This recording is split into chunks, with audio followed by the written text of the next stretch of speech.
After dark, 4 Fusiliers of the British Army moved quietly out from Crossmaglen and into the fields around Drumakavall.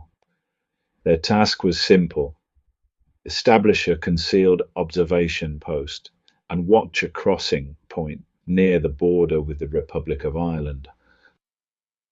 By the early hours they were in position, tucked into a hedgerow on a gentle slope, watching and waiting. There was a standard hide for the time, light, temporary, relying on natural cover. But something was wrong. Maybe it was movement, maybe disturbed ground, or the faint, unnatural shift of a poncho catching the wind. Whatever it was, the position did not go unnoticed. In the border country, nothing unusual stayed unseen for long. By the following afternoon, the provosts had been alerted. They moved into position. They took their time. At about 4:20, they opened fire. The attack was sudden and overwhelming. Within minutes, 3 soldiers were dead and a 4th badly wounded. The hide had not failed because it was badly chosen.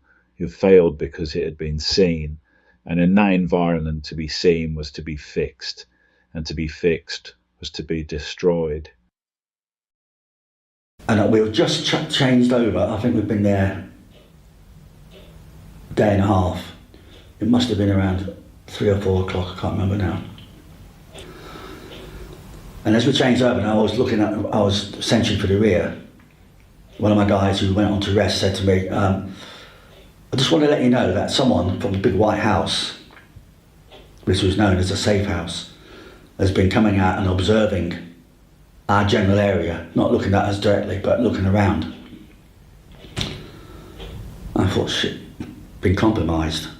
But as soon as that happened, bullets started flying straight in.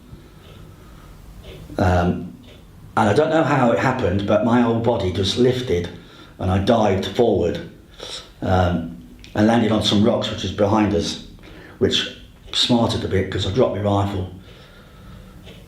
And then all the firing stopped. And all I heard was, British soldiers, do you surrender? And they asked me that again. So I just turned around, picked my rifle up and just started firing. And next thing you know, they fired again. And that's when I got hit on the second volley. But I realised I got hit because my arm just exploded in the face. And I dropped my rifle and then I got like a punch in the back.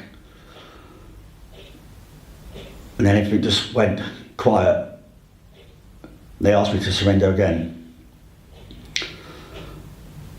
And then he opened fired again for the 3rd time. And I just kept still and didn't say anything. And then the firing stopped and all I heard was running away, shouting up the provos, laughing and giggling and up the provos. But they had fired from 2 different positions. And when they did, they looked at the area, the forensics looked at the area, they think they didn't know where I was exactly, but they covered the whole area. Because they found bullets heads all everywhere. See, an incident like that, which should never ever have happened, and 3 men died, all 19, and they should be alive today. If it hadn't been for that decision to send 4 men down.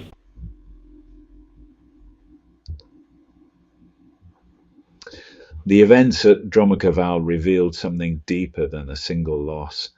They exposed a flaw in thinking. At the time, observation was treated as an extension of infantry fieldcraft. Find a position, stay hidden, watch. But the border country was not a normal environment. The ground was watched, the people understood it, and time worked against you. You were not hidden, you were only hidden for now. That doctrine began to change. By the late 1970s and early 80s, the lessons were being absorbed and reshaped within a small, focused element such as 13 Troop. Observation was no longer something any unit could do. It became something that had to be learned, practiced, and enforced. Insertion into the hide became part of the covert activity. Positioning became very selective, and construction became deliberate. And inside the hide, there was no patterns, no unnecessary movements, no mistakes.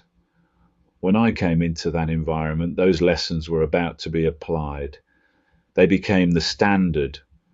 Training was precise. We were trained by a special air service captain and other specialist leaders. Move without being seen.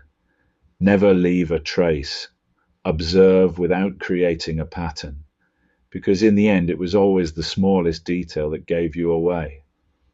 That approach can be seen today formalized within the Sphinx Special Observation Battery.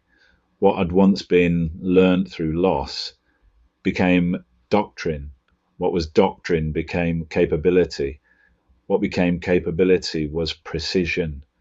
Experience became method. Method became doctrine, and doctrine became precision. An observation became a discipline defined not by what could be seen, but by never being seen at all.